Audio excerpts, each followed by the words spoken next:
बिस्मिल्लाहिर्रहमानिर्रहीम। आज 21 अप्रैल है। हम बहुत अरसे से पूरी पाकिस्तानी कौम को और मुसल्लह अफवाज को ये नसीहत करते आ रहे हैं कि भारत जुनून की हद तक जंगी तैयारियां कर रहा है और जब उसकी तैयारियां मुकम्मल हो जाएंगी तो वो कोई बहाना तलाश करेगा पाकिस्तान पर जंग मुसल्लत करने के लिए। पिछले तकरीबन एक साल से सियाचिन से लेकर बहिरा अरब तक उसने खौफनाक हद तक जंगी तैयारियां की हैं। दुनिया के तकरीबन तमाम बड़े बड़े ममालिक के साथ जंगी मशक़ें की। कम अज़ कम $100 अरब का असलहा खरीदा। S-400 सिस्टम से लेकर राफेल एयरक्राफ्ट और पूरी दुनिया से टेक्नोलॉजी खरीद कर, और उसमें इसको इसराइल और अमेरिकन की और यूरोपियन यूनियन की पूरी मदद हासिल थी और रूस से भी वो असलहा खरीद रहा था। और अब तकरीबन वो वक्त मुकम्मल हो गया है कि जब उसकी जंगी तैयारियां इस मकाम पर पहुंच चुकी हैं कि अब वो इन्वेजन के लिए तैयार है। उसके साथ साथ जो रीजन में जियोपॉलिटिकल डेवलपमेंट्स हैं वो भी कुछ इस तरह हो रही हैं कि भारत के लिए अब वो वक्त आन पहुंचा है कि जब वो पाकिस्तान में दाखिल होगा। अगले साल भारत में इलेक्शंस हैं। उनके पास भी अब 6-7 महीने रह गए हैं जिसमें उनको कोई बहुत बड़ा कारनामा करना है इलेक्शन जीतने के लिए। मकबूजा कश्मीर का जो भारतीय हिंदू गवर्नर था उसने ये बात अभी पिछले दिनों इंटरव्यू में कही है कि पुलवामा खुद मोदी ने करवाया था, क्योंकि उनको इलेक्शन जीतने के लिए एक फॉल्स फ्लैग ऑपरेशन की ज़रूरत थी और उसके जवाब में उन्होंने बालाकोट पर हमला किया और यह दिखाया कि जैसे हम पाकिस्तान को घर में घुस कर मारने के काबिल हैं, और इसके नतीजे में वो इलेक्शन जीते। मगर हमारी जवाबी कार्रवाई से उनको 2 तैयारे गिरे, नुकसान हुआ, जिल्लत उठानी पड़ी। उसके बावजूद आपने देखा कि अपनी जिल्लत को छुपाने के लिए उन्होंने अभिनंदन को अपना वीर चक्कर सबसे बड़ा मेडल भी दिया और ये तासुर दिया कि जैसे ये बड़े दलेर हैं और पाकिस्तान का मुकाबला करने की हिम्मत रखते हैं। मगर जाहिर है कि वो इनके लिए एक बहुत बड़ी जिल्लत थी। मगर अब जो इलेक्शन 2024 में आ रहा है इसमें नरेंद्र मोदी ने या बीजेपी पार्टी ने दोबारा हुकूमत बनानी है और इसके लिए इनको एक बहुत बड़ी कामयाबी की जरूरत है पाकिस्तान के खिलाफ।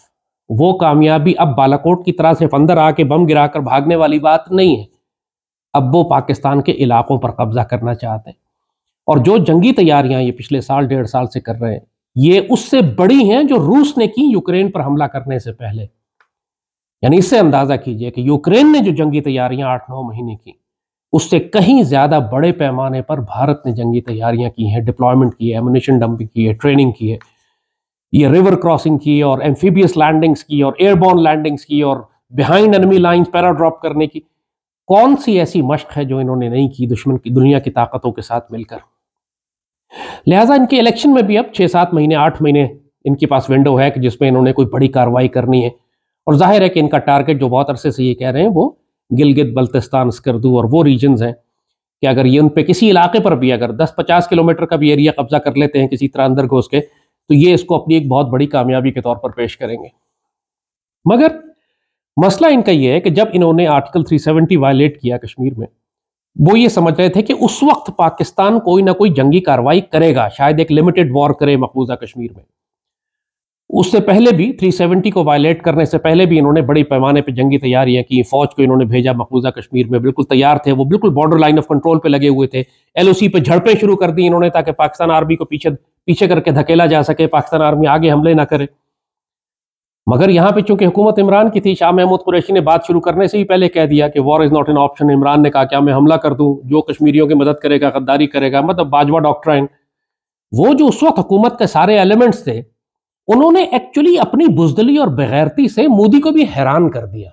वो इंडियंस एक्सपेक्ट ही नहीं कर रहे थे कि इतनी बेगैरती इतनी बेशर्मी यहां दिखाई जाएगी कि पूरा कश्मीर 1 करोड़ पाकिस्तानियों को यूनिलैटरली इन्होंने सारे मुआहदे खत्म करके गसब कर लिया और पाकिस्तान ने सिर्फ सड़क का नाम बदला। मतलब अनबिलीवेबल। इससे ये तारीख में लिखी जाएगी बेगैरती जो उस वक्त की हुकूमत ने दिखाई। उससे इनको अंदाजा हो गया मोदी को कि ये लड़ने वाले नहीं है। ये जो पॉलिटिकल गवर्नमेंट है यहाँ पे, और उस वक्त बाजवा डॉक्ट्रिन थी, बाजवा और फैज दोनों, ये 100 साल उसके बाद इन्होंने आगे बढ़कर भारत से 100 साल के अमन करने की बात करती, सीज फायर पे, लाइन ऑफ कंट्रोल पे सीज फायर कर दिया। तो आपने बेसिकली भारत को पूरा मैदान दे दिया कि तुम जो चाहते हो करते फिरो। अब जब उनको कॉन्फिडेंस हो गया उन्होंने फिर जाहिर है वेपन एक्विजिशन, हथियारों की तरबियत, ट्रेनिंग, इक्विपमेंट की सप्लाई, पैसा खर्चना शुरू किया। $100 अरब खर्चा पिछले 2 साल में इन्होंने। अब उनकी जंगी तैयारियां मुकम्मल है, इलेक्शन भी सर पे आ गया। तो इन्होंने पूरी दुनिया की ताईद और हिमायत हासिल करनी है पाकिस्तान पर जंग करने से पहले, और दुनिया को यह दिखाना है कि फसाद असल में सारा पाकिस्तान शुरू करता है। मशरकी पाकिस्तान में भी जब इन्होंने हमला किया था पाकिस्तान पर, उससे पहले 8-9 महीने जब पाकिस्तान आर्मी मुक्ति बाहिनी के खिलाफ ऑपरेशंस कर रही थी, तो ये पूरी दुनिया में प्रोपेगेंडा करते फिर रहे थे कि पाकिस्तान आर्मी बंगालियों का जेनोसाइड कर रही है। और वो जेनोसाइड जो मुक्ति बाहिनी कर रही थी मुसलमानों और पाकिस्तानियों और बंगालियों का, उसका जाहिर है कि कहीं कोई जिक्र था नहीं। ये क्योंकि बड़ी बड़ी जंगें ये सिर्फ झूठ बोल के डिसइंफॉर्मेशन पे, प्रोपेगेंडा पे, साइकोलॉजिकल वॉर पर जीतते हैं। जिस तरीके से इन्होंने पाकिस्तान आर्मी के और कौम के दरमियान फर्क पैदा किया मशरकी पाकिस्तान में, आज वो सारा काम ये मगरबी पाकिस्तान में कर चुके हैं। हमारे पास यहाँ पे पाकिस्तान की तमाम सियासी जमातें इस वक्त पाकिस्तान आर्मी के खिलाफ है। पाकिस्तान आर्मी के जो मजाक बनाया जा रहा है सोशल मीडिया पे, जो बेइज्जत किया जा रहा है हमारे अफसरों और जवानों को, जो सियासी जमातें इक़्तिदार की खातिर वो काम कर रही हैं, जो भारतीय इंटेलिजेंस ने अपने हजारों बंदे फारिग कर दिए लिटरली, कि अब तुम आराम से बैठ जाओ। पाकिस्तान की पॉलिटिकल पार्टी स्पेशली पीटीआई इस वक्त इंडियन इंटेलिजेंस का काम कर रही है। आदिल राजा बाहर बिठाया हुआ है, हैदर मेहदी, जमायमा, ये सारा ग्रुप गैंग जो है। अब ये बकवास करने का फायदा नहीं है इमरान का कि आप कर रहे हैं कि पाकिस्तान आर्मी मेरी है और ये आर्मी को, मेरी मुल्क को आर्मी की ज्यादा जरूरत है और मेरी जरूरत नहीं है, आर्मी ना होती तो मुल्क तबाह हो जाता। ये सियासी मुनाफकत है जो हमारे सारे सियासतदान करते हैं। मुंह में राम राम बगल में छुरी वाला जो हिंदुओं का मुहावरा है। एक तरफ आपने अपने सारे कुत्ते लॉन्च किए हुए हैं पूरी दुनिया में पाकिस्तान आर्मी को बेइज्जत करने के लिए। अमेरिका से लेकर यूरोप में जहां जहां आपकी प्रोटेस्ट रैलीज होती हैं, वहां पर आप पाकिस्तान आर्मी की लीडरशिप को और पाकिस्तान आर्मी को गालियां बकते हैं। जमीन पे उनके पोस्टर्स रख के उनके ऊपर खड़े हो जाते हैं। हिंदुओं के साथ मिलकर और इसराइली और कादियानियों के साथ मिलकर आप कैंपेन चला रहे हैं पाकिस्तान के खिलाफ। फिर एक चूंकि अब अंडर प्रेशर आ गए, घेरे में आ गए, तो बयान देते हैं कि जी आर्मी ज्यादा इंपॉर्टेंट है। सो डैमेज हो चुका है। अब जो मशरकी पाकिस्तान में जिस तरह की डिसइंफॉर्मेशन फैलाई गई, बंगाली लोगों को पाकिस्तान आर्मी के खिलाफ किया गया, इंडियन आर्मी ने यूनिफॉर्म पाकिस्तान आर्मी के पहन के, चूंकि ईस्ट बंगाल रेजिमेंट और वो बंगाली रेजिमेंट जो बगावत करके गई थी, जाहिर है उनके पास सारा पाकिस्तान आर्मी का इक्विपमेंट था, वो पाकिस्तान आर्मी की यूनिट्स थी जो छोड़ के चली गई थी। अब वो जाके जब कत्लेआम करती हैं पाकिस्तान आर्मी के यूनिफॉर्म में, तो प्रोपेगेंडा ये किया जाता है कि जी पाकिस्तान आर्मी बंदों को मार रही है, हालांकि वो पाकिस्तान आर्मी की वो रेजिमेंट्स थी जो बगावत करके इंडियन से जाके मिल गई थी, बंगालियों की। सो बहुत गंदी प्रोपेगेंडा वॉर थी, और आम आदमी में ये कैपेसिटी नहीं होती कि वो इसको समझ सके। उस जमाने में सोशल मीडिया भी नहीं था, खबरें वही निकलती थी जो बहुत ही कंट्रोल्ड प्रिंटेड प्रेस से या बीबीसी टाइप न्यूज एजेंसी से निकलती थी, और जाहिर है वो भी पाकिस्तान के खिलाफ थे। तो अब सूरत हाल ये हो गई कि जिस भारत की तैयारियां मुकम्मल है, पाकिस्तान के अंदर सियासी सूरत हाल इस वक्त इतनी खराब हो चुकी है कि पाकिस्तान में क़यादत है ही नहीं। लिटरली तमाम सियासतदान आपस में कुत्तों की तरह लड़ रहे हैं, तमाम इदारे कोलैप्स हो चुके हैं, सिर्फ पाकिस्तान आर्मी खड़ी है और वो शदीद अंडर प्रेशर है। सुप्रीम कोर्ट की जानिब से भी अंडर प्रेशर है, सियासतदानों की जानिब से भी।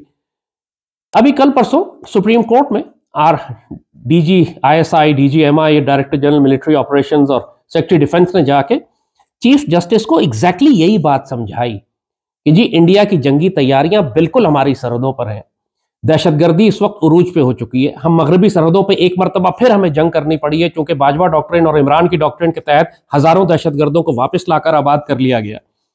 अब इंडिया बिल्कुल किसी भी वक्त दाखिल होने के लिए तैयार है। तो इस वक्त हम इलेक्शन नहीं करा सकते, हम 1.5 लाख फौजी इलेक्शन ड्यूटी के लिए नहीं निकाल सकते, क्योंकि बिल्कुल किसी भी लम्हे इंडिया दाखिल हो सकता है। ये सारी खुफिया इंटेलिजेंस थी जो चीफ जस्टिस को दी गई। लोगों ने तमाशा मचाना शुरू कर दिया कि जी जो आर्मी इलेक्शन नहीं करा सकती वो मुल्क का क्या दिफा करेगी। कमीने आदमी की दुम नहीं निकली होती, उसकी जबान से पता लगता है वो कमीना है।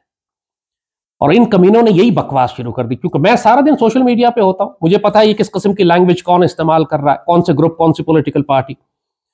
ये बकवास शुरू कर दी उन्होंने कि जी ये तो एक इलेक्शन नहीं करा सकते, जंग क्या करेंगे, और गजवा हिंद तो इनसे क्या लड़े जाना है। आज 21 अप्रैल को एक चंद घंटे पहले एग्जैक्टली वही हो गया जो हमको मालूम था कि होने जा रहा है। इंडिया की स्ट्रैटेजी हमेशा से यह थी कि पाकिस्तान को इल्जाम दिया जाए कि पाकिस्तान ने जारहाना कदम पहले उठाया है, पाकिस्तान ने या दहशतगर्दी की है या इंडिया पे हमला किया है। इसके लिए वो बार बार हमें प्रोवोक कर रहे थे, हमें बार बार दीवार से लगा रहे थे। आर्टिकल 370 तो वायलेट कर ही दिया था उन्होंने। दो काम इन्होंने और किए, एक उन्होंने कहा जी पाकिस्तान को नोटिस भेज दिया कि अप्रैल के आखिर में हम इंडस वाटर ट्रीटी खत्म कर रहे हैं। मतलब अंदाजा करें कि वो ट्रीटी जो 1960 में लिखी गई थी और जिसकी वजह से पाकिस्तान के दरिया आज तक चल रहे हैं और हम डैम बना सके और हमने दरिया अपने यहाँ बनाए और नहरें बनाई, उस ट्रीटी को ये यूनिलैटरली जिस तरह उन्होंने कश्मीर को एनेक्स कर लिया बगैर किसी से पूछे, बस हमारा दिल चाह रहा है कश्मीर अब से हमारा हो गया, तमाम अक़वाम मुत्तहिदा की करारदादें खत्म, इसी तरह इन्होंने इंडस वाटर ट्रीटी को भी खत्म करने का फैसला करके हमें नोटिस दे दिया कि जी आप 3 महीने में जवाब दें वरना खत्म। और जाहिर हमारी तरफ से किसी ने कोई जवाब नहीं दिया। अप्रैल के आखिर में या मई के शुरू में वो खत्म हो जाएगा नोटिस पीरियड, और इंडिया फिर यूनिलैटरली, अब जाहिर जब इंडिया यूनिलैटरली खत्म कर देगा तो आप क्या करेंगे? दुनिया का हर मुल्क ये तवक्को करता है कि कोई भी गैरतमंद मुल्क होगा वो जंग की धमकी देगा। जाहिर आप हमारे दरिया बंद कर दें तो हम क्या करेंगे? हम ये कहेंगे war is not an option, हम सड़क दूसरी सड़क का नाम तब्दील कर दें, सर पे बाल्टी रख के घूमें, मतलब क्या करें? फिर हम कुछ ना कुछ तो करना है ना किसी मुल्क को। तो इंडिया को ये यकीन नहीं है कि ये लोग फिर भी कुछ करेंगे। उनको मतलब वो कश्मीर जब उन्होंने हड़प कर लिया तो वो तवक्को कर रहे थे कि हम एक्चुअली जंग करेंगे, मगर हमारी कमाल की बेगैरती पे हमारा दुश्मन भी हैरान हो गया। अब इंडियंस आर नॉट श्योर कि हम क्या करेंगे।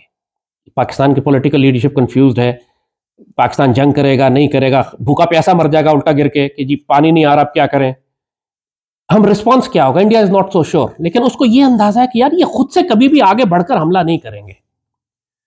सो दूसरी प्रोवोकेशन उन्होंने ये की, उन्होंने कहा जी हम G20 की कॉन्फ्रेंस कर रहे हैं मकबूजा कश्मीर में। अब जाहिर है ये बहुत बड़ी जिल्लत है हमारे लिए, उन्होंने बहुत मुंह जोर से पाकिस्तान की जानिब एक चैलेंज फेंका है।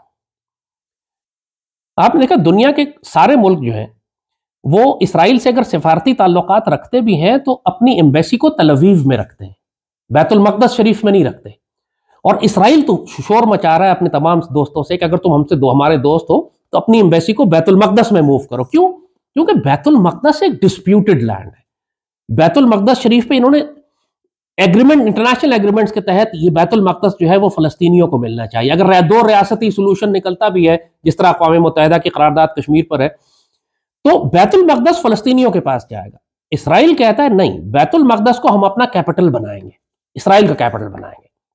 इसलिए अमेरिका ने और ब्रिटेन ने, इन सब 2-4 मुल्कों ने अपनी एम्बेसीज वहां शिफ्ट कर दी। बाकी बहुत सारे मुल्क नहीं कर रहे कि जी डिस्प्यूटेड टेरिटरी है। एक डिस्प्यूटेड टेरिटरी पे जब आप अपना सिफारत खाना शिफ्ट करते हैं तो इसका मतलब होता है कि आपने उसको तस्लीम कर लिया है कि अब ये डिस्प्यूटेड नहीं है, और जिस मुल्क के लिए आपने सिफारत खाना भेजा है अब ये उस मुल्क की मलकियत है। बहुत बड़ा मैसेज होता है ये। इसलिए अब इंडिया क्या कर रहा है कि G20 बड़े बड़े मुल्कों की कॉन्फ्रेंस कर रहा है मकबूजा कश्मीर में, श्रीनगर में। उसका मकसद उसका यह है कि अगर जो मुल्क अटेंड करेगा उस कॉन्फ्रेंस को वो ये मैसेज दे देगा इंडिया को और दुनिया को कि उस मुल्क ने तस्लीम कर लिया है कि मकबूजा कश्मीर अब भारत का अटूट अंग है और भारत का कब्जा इस पे जायज है और पाकिस्तान और इंडिया का डिस्प्यूट खत्म हो गया। अब जाहिर है ये पाकिस्तान के लिए बहुत बड़ी जिल्लत है। अब इसके साथ साथ अगले हफ्ते कुछ दिन में SCO की कॉन्फ्रेंस होने वाली है। SCO चाइनीज ब्लॉक है, चाइना ने बनाया था, शंघाई कोऑपरेशन ऑर्गेनाइजेशन, उसका इजलास भी इंडिया में हो रहा है। अब ये 2 बड़े इजलास मई में इंडिया में होने जा रहे हैं। तो आज 12-14 घंटा पहले इंडिया ने क्या किया कि एक इनके ट्रक में, मकबूजा कश्मीर में पुंछ के पास इनका एक फौजी ट्रक जा रहा था जिसमें सारे 6 सिपाही बैठे हुए थे। उस ट्रक में प्रॉब्ली फॉस्फोरस था, क्योंकि फॉस्फोरस बजात अगर उसको हवा लग जाए या एक्सपोजर हो जाए उसका तो भड़क के उसमें आग लग जाती है। उसमें आग लग गई, और आग लगी तो जाहिर है जो सिपाही बैठे हुए थे, फास्फोरस के जख्म बहुत खतरनाक होते हैं। आसमान ने देखा होगा आपने, इसराइल इस्तेमाल करता है फ़लस्तीनियों पे, आसमान से फास्फोरस बम गिराता है, सफेद रंग के शोले गिर रहे होते हैं, तो वो जिस्म पे जहां भी टच करे बुरी तरह से उसको जला देता है। ये फौजें इस्तेमाल करती हैं फास्फोरस बम जगह आग लगाने के लिए, और मुझे मालूम है कि इवन जब ये मूव किए जाते हैं एक जगह से दूसरी जगह तो बहुत एहतियात करके, क्योंकि जरा सा झटका लगे या जन को जरा सी गर्मी लगे या फ्रिक्शन हो तो ये भड़क के इनको आग लग जाती है। बड़ा वोलेटाइल होता है ये। तो फास्फोरस बम प्रॉब्ली वहां पर उस गाड़ी के अंदर थे, या उसमें पेट्रोल था या फास्फोरस बम था, जो भी था। कि उन्होंने सिगरेट फेंकी किसी ने, उस गाड़ी के अंदर आग लग गई। गाड़ी में जब आग लगी तो सारे जल के मर गए। अब जाहिर है कि वो उस पर किसी ने हमला नहीं किया, क्योंकि राजनाथ सिंह जो उनका डिफेंस मिनिस्टर है उसकी पहली ट्वीट आई थोड़ी देर के बाद कि जो बड़ा अफसोस है, एक हादसा हो गया एक्सीडेंटल, और उसके अंदर। लेकिन इमीडिएटली इन हिंदुओं ने ये रियलाइज किया कि यार ये इतना बड़ा हादसा हो गया है, सिख इसमें मरे हैं बहुत सारे, या सिख को जान के भेजा होगा, जान के मारा, कि हम इसको एक्सप्लॉइट क्यों नहीं कर लेते। हम इसी वाक़े को एक फॉल्स फ्लैग ऑपरेशन बना के ये कहें कि पाकिस्तानी दहशतगर्दों ने किया और अब उसके बाद हम पाकिस्तान से बदला लेंगे, जैसे एग्जैक्ट पुलवामा वाला रिपीट। अगर पाकिस्तान जारहाना कार्रवाई नहीं करता, उनके खिलाफ पानी बंद होने की वजह से या किसी G20 की वजह से, तो फिर फॉल्स फ्लैग का ऑप्शन तो हमेशा ही मौजूद है। आप फॉल्स फ्लैग करें, इल्जाम पाकिस्तान पे लगाएं, G20 मुल्कों को साथ मिलाएं, उनसे एक बयान दिलवाएं कि पाकिस्तान से दहशतगर्दी बंद होनी चाहिए, आपको लाइसेंस मिल जाएगा पाकिस्तान पर हमला करने के लिए। ये गेम प्लान है। और आज जो एक्सीडेंट हुआ है, या वो एक्सीडेंट है या वो फॉल्स फ्लैग है। एक्सीडेंट को प्रॉब्ली मुझे लगता है कि एक्सीडेंट है, क्योंकि पहले इन्होंने इसको एक्सीडेंट ही तस्लीम किया था। वो बाद में इनको आइडिया आया कि यार इसको तो हम इस्तेमाल कर सकते हैं as a terrorist act from Pakistani mujahideen groups या मिलिटेंट ग्रुप्स, इनको ये कहते हैं।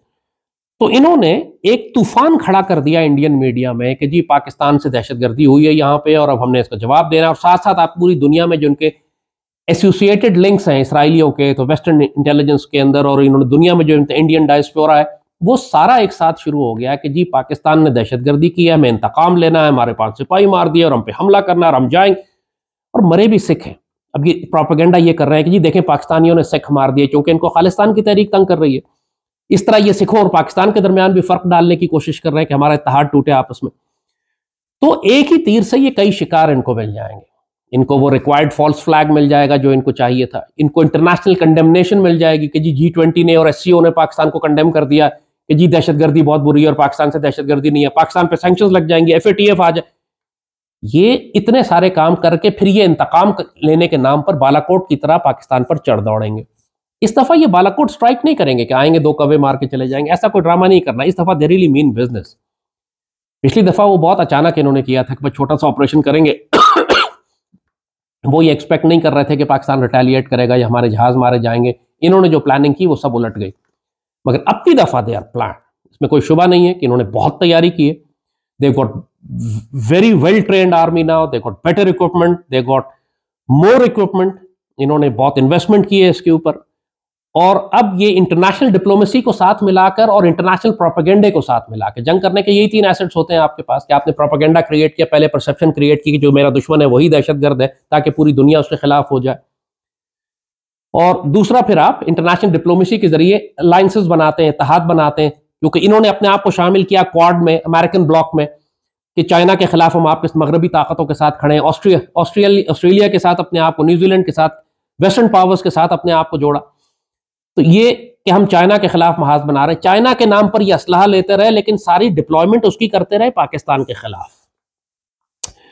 सो अब ये एक ऐसी स्टेज पे आ गए कि अगले, जब तक के SCO की कॉन्फ्रेंस मई में हो रही है, मई के 15-20 तारीख को मेरे सिंघाई, वो जो G20 कॉन्फ्रेंस है श्रीनगर में, so we are talking about next 2-3 weeks, जिसके अंदर आप ये देखेंगे कि एक मैसिव प्रोपेगेंडा कैंपेन पाकिस्तान के खिलाफ शुरू किया जाएगा, बिल्कुल पुलवामा की तरह। जैसे मुंबई हमलों के बाद, या आज तक मुंबई हमलों का नाम लेकर पाकिस्तान को दहशतगर्द करते रहते। अभी तक मकबूजा कश्मीर में किसी जिहादी ग्रुप ने या फ्रीडम फाइटर ग्रुप ने या किसी आज़ादी की तहरीक चलाने वाले फर्द ने क्लेम ही नहीं किया कि ये हमला हमने किया है। हमला है ही नहीं। एवरीबडी इज सरप्राइज्ड कि यार ये हुआ क्या है, हमने तो नहीं किया। क्योंकि जितने भी फ्रीडम फाइटर ग्रुप्स हैं किसी ने क्लेम नहीं किया। और जाहिर है हमारा सबसे राब्ता भी है और हमने सबसे पूछा भी यार तुम लोगों ने किया है, कहते नहीं हमने नहीं किया, हमें पता ही नहीं है किसने किया। और जाहिर है कि किया भी किसी नहीं है। खुद आप अगर ट्रक को भी देखें तो ट्रक तबाह नहीं हुआ है कहीं से, ना उसके शीशे टूटे हैं, ना उसको बाहर से गोलियां लगी, ना उसको बम लगा है। ट्रक के अंदर ही जहां पे लोग बैठते हैं सिर्फ वहीं पे आग लगी है। और जाहिर है वहीं पे कोई एक्सप्लोसिव था, वहीं पे कोई फास्फोरस था, वहीं पे कोई बारूद था, क्योंकि ये स्पेशलिस्ट है इंडियंस इस किस्म का ऑपरेशन करने में। समझौता एक्सप्रेस जो आया करती थी ट्रेन पाकिस्तान, आपको याद होगा कि उसके अंदर जो आग लगाई गई थी, दर्जनों पाकिस्तानी जल गए थे। उसका जो RDX था, जो बारूद था, वो इंडियन इंटेलिजेंस ने दिया था। कंफर्म हो गई थी बात, वो सारे RSS के हिंदू इन्वॉल्व थे उसके अंदर। उससे पहले वो जो गोधरा ट्रेन जलाई गई थी 92 में, जिसके बाद मुंबई, उसके बाद इन्होंने सारा ये मुसलमानों को कत्लेआम किया था इतना ज्यादा बाबरी मस्जिद के बाद, वो भी, और उसके बाद ये जो गुजरात के जो राइट्स हुए, वो सब भी फॉल्स फ्लैग थे। इनके ट्रेनों में खुद आग लगाई थी इन लोगों ने। ये स्पेशलिस्ट हैं इस काम को। पुलवामा तो कंफर्म कर दिया खुद इनके गवर्नर ने कि जी पुलवामा जो था वो तो खुद मोदी साहब ने करवाया था। जानबूझ के एनवायरनमेंट क्रिएट की थी, सारी सिक्योरिटी हटा ली गई थी। इतने दिन तक वो गाड़ी घूमती रही RDX और बॉम्ब ले कितने किलोग्राम लेके, किसी ने इसको चेक नहीं किया। और वहां जानबूझ के लाके, जबकि इनसे कहा भी इन्होंने कि थ्रेट के कोई परसेप्शन है, एयरक्राफ्ट दे दें, तो इन्होंने एयरक्राफ्ट के बजाय बस में भेजा उन ट्रुप्स को जिनको मरवाना था, और सारे मरवा दिए फिर। तो अब ये जो वाकया हुआ है ये अपरेंटली एक्सीडेंट है। हाईएस्ट प्रोबेबिलिटी यही है कि ये एक्सीडेंट है। और उसके बाद इसको ये एक्सप्लॉइट करेंगे अब फॉल्स फ्लैग ऑपरेशन के तौर पर कि यदि काम का है, हो गया है, बड़ा धमाका है, हमारे बंदे मर गए, इसके अंदर बहुत सारे जल गए, तो अब इसको इल्जाम पाकिस्तान पे लगा दो। सो नाउ अब ये चैलेंज है पाकिस्तानी मीडिया के लिए, पाकिस्तानी इंफॉर्मेशन मिनिस्ट्री के लिए, ISPR के लिए, ISI के लिए, हमारी गवर्नमेंट के लिए, कि आप इंडियन इंफॉर्मेशन वॉर का कैसे मुकाबला करते हैं। पहले तो आपने इसको डिनाई करना है, आपने इंडिया की सारी जो अटेम्प्ट है, उन्होंने जो केस बिल्ड किया है, आपने उसके बखिए उधेड़ने हैं, उसको तबाह करना है। दूसरा, आपने डिप्लोमेटिकली रिस्पॉन्ड करना है, G20 को रोकना है आपने हर हाल में, हर मुल्क से बात करें कि जी आप वहां जाके नहीं कॉन्फ्रेंस कर सकते। और एक्चुअली यहां पर फिर हमें थ्रेट करना पड़ेगा कि आप अगर वहां पे गए तो कश्मीर में, कश्मीर हमारी प्रॉपर्टी है, कश्मीर डिस्प्यूटेड है, आप उसको सैंक्शन नहीं कर सकते कि जी आप 20 मुल्क जाएं और सारा मकबूजा कश्मीर इंडिया के हवाले कर दें, अपनी स्टैंप लगा दें कि जी आइंदा से आपका हो गया, हमें कोई एतराज नहीं, हम कॉन्फ्रेंस कर रहे हैं यहाँ पे आके। शंघाई कॉर्पोरेशन की इससे पहले हो रही है, पाकिस्तानी डेलीगेशन जा रहा है उसको अटेंड करने के लिए, क्योंकि वो चाइनीज ग्रुप है, लिहाजा हमें जाना पड़ेगा मजबूरन। वो हमारे पास एक फोरम है कि जिसमें हम जाके सख्ती से बात करें, लेकिन हम भेज हिजड़ों को रहे हैं यहां से, तो पता नहीं वो क्या बात करेंगे। तो we are in a difficult situation.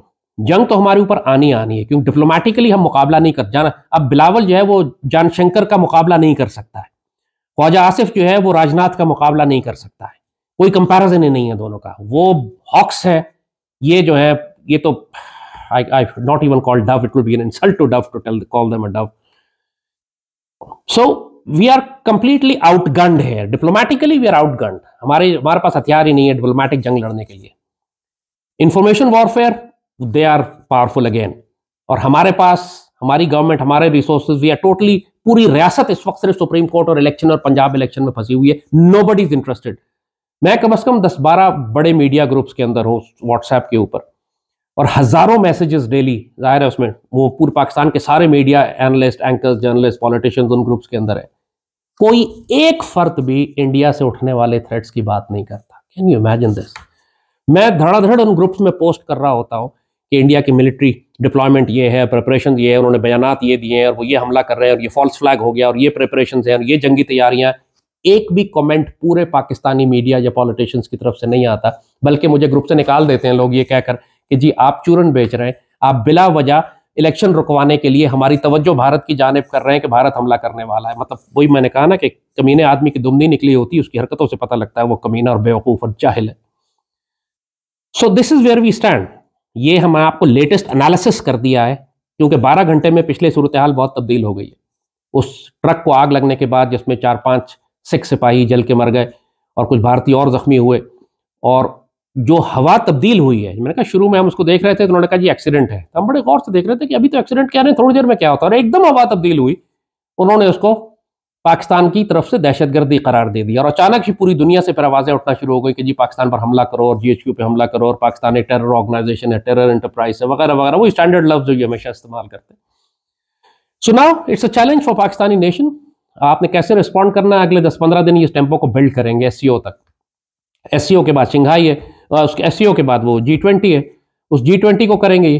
So I think 15-20-25 days अगर इंडिया ये कैंपेन और प्रोपेगेंडा और डिप्लोमेटिक सपोर्ट बिल्ड करने का टाइम है, और उसके बाद फिर इन्होंने कुछ ना कुछ कार्रवाई करनी पड़ेगी इनको। अगर ये हाइप बहुत ज्यादा क्रिएट कर देते हैं जैसे इन्होंने पुलवामा की कर दी थी, तो फिर इनको रिटेलिएट करना पड़ेगा, यानी रिटेलिएट नहीं बल्कि रिएक्ट करना पड़ेगा। हमने तो कुछ किया नहीं कि रिटेलिएट करे, वो उनको रिएक्ट करना पड़ेगा उसके ऊपर। सो बी प्रिपेयर्ड नाउ जी, अल्लाह खैर करे। पाकिस्तान आर्मी, एयरफोर्स, नेवी ये तो तैयार है, कौम तैयार नहीं है। कौम सरप्राइज हो जाएगी एक्चुअली, क्योंकि सारी तवज्जो हमारी कौम, जैसे कहा ना, मीडिया की, सुप्रीम कोर्ट की, पॉलिटिशियंस की तवज्जो जो है वो इलेक्शंस, इससे ज़्यादा लेवल ही नहीं है इन लोगों का। They can't see what's happening in the region. इन्होंने सींग फंसाए हुए हैं और दूर से भेड़िया आ रहे हैं इन्हें खाने के लिए, और इनको नहीं पता कि भेड़िया आ रहे हैं, इन्होंने सींग आपस में फंसाए हुए हैं। ये बदनसीब तो वैसे ही मारे जाएंगे। अल्लाह पाकिस्तान का हामी और नासिर हो। जो भी हालात बने, आपने पाक फौज के साथ खड़े होना है।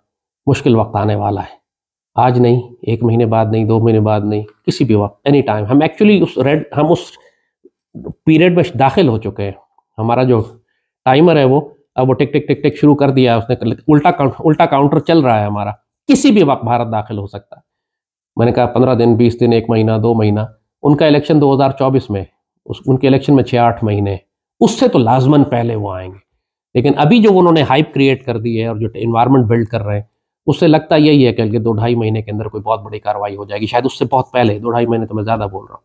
हालात तब्दील हो जाएं, हम स्ट्रांग डिप्लोमेसी करें, हम चाइना से बात करें, हम कई जगहों से प्रेशर डलवा दें उनके ऊपर, वो और बात है। एज पर नाउ इंडिया की पूरी तैयारी है कि अगले 1 महीने के अंदर पाकिस्तान के अंदर दाखिल हो जाएगा। इसको रोका जा सकता है, और अगर रोक दिया जाएगा फिर लोग कहेंगे जी आप तो ऐसे ही कहते रहते हैं कि इंडिया आने वाला है, वो तो आया नहीं। आया इसलिए नहीं कि हम उसको पहले से उसके प्लान्स आपको बता देते हैं, और फिर बहुत पावरफुल फोर्सेस हैं पाकिस्तान में जो काम शुरू कर देती हैं उस प्लान्स को ख़राब करने के लिए। जब प्लान ख़राब हो जाता है तो आप हमारे पीछे भागते हैं, कहते हैं जी आपने तो झूठ बोला था। हमने झूठ नहीं बोला था, इसको कहते हैं विसल ब्लोअर्स। दुश्मन का प्लान पहले बता दें आपको, ताकि जिन लोग पेट्रियट्स हैं, जो पाकिस्तान से प्यार करने वाले हैं, वो उसको रोकने के लिए शुरू हो जाए अपना काम करना। आपको आज वार्निंग दे दी है, तैयारी पकड़ें। दुश्मन का प्लान ये है कि महीने के अंदर पाकिस्तान की जानिब आएगा, और ये आए बिस्मिल्लाह, हम तो 100 दफ़ा ग़ज़वा हिंद का इंतज़ार कर रहे हैं। We are not afraid of his coming. हमें थोड़ा सा ख्याल ये है कि हमारी कौम तैयार नहीं है, नुकसान ज़्यादा उठाएगी, वरना इस जंग का अंजाम तो हमें मालूम है। अल्लाह के फजल से। लब्बैक ग़ज़वा हिंद, पाकिस्तान जिंदाबाद।